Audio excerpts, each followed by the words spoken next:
Hey everyone, welcome back.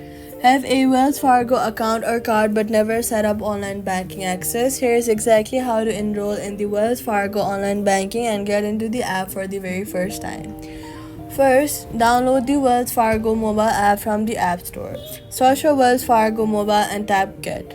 Open the app and then on the sign in screen, tap Enroll or sign up for more online banking. Wells Fargo will ask you to verify who you are.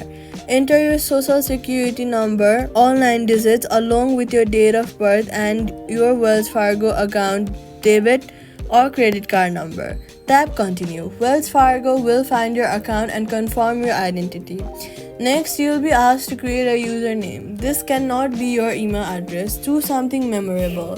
Then, create a strong password, at least 8 characters with letters, numbers, and a symbol. Tap Continue. Wells Fargo will ask for phone number to send to your verification codes.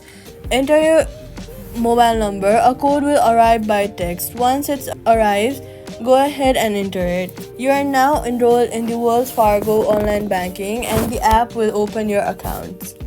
So all you gotta do is download the app, tap Enroll Now, enter your SSN, date of birth and account number, create username and password.